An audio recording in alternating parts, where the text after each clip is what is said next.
बड़ा important question है। Prove that P if and only if Q equals to if P then Q and with if Q then P। तो दो statements हैं, तो P और Q बनेंगी। P में दो ट्रू दो फॉल्स, Q में ट्रू फॉल्स लेते हैं। तो पहले हम छोटे छोटे बना लेंगे। पहले इफ P देन Q, फिर इफ Q देन P, फिर इन दोनों में हम एंड लगा लेंगे, फिर P if and only if Q बना लेंगे। तो इफ P देन Q, तो इफ कंडीशन का रूल हमें पता था कि ट्रू फॉल्स फॉल्स होता है, अदरवाइज ये ट्रू होता है।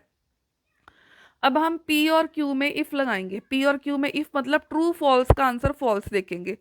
ट्रू फॉल्स नहीं है तो फिर ट्रू, ट्रू फॉल्स है तो फॉल्स, ट्रू फॉल्स नहीं है तो ट्रू, ट्रू फॉल्स नहीं है तो ट्रू। अब Q से P की तरफ इफ लगाएंगे कि ट्रू फॉल्स फॉल्स होगा, अदरवाइज ट्रू होगा। अब देखो, ट्रू फॉल्स नहीं है तो ट्रू, ट्रू फॉल्स नहीं है तो ट्रू, ट्रू फॉल्स है तो फॉल्स, ट्रू फॉल्स नहीं है तो true.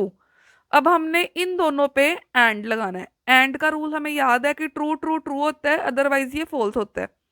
True true true, true true नहीं है तो फॉल्स, ट्रू ट्रू नहीं है तो फॉल्स, ट्रू ट्रू है तो ट्रू। अब if and only rule, if and only का रूल था ट्रू ट्रू ट्रू होता है, फॉल्स फॉल्स भी ट्रू होता है, अदरवाइज ये फॉल्स होता है।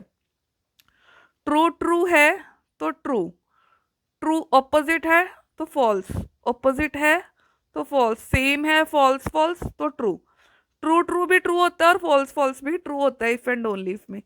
अब ये दोनों कॉलम्स आइडेंटिकल हैं तो ये दोनों आपस में क्या हो गए, इक्वल। Thank you.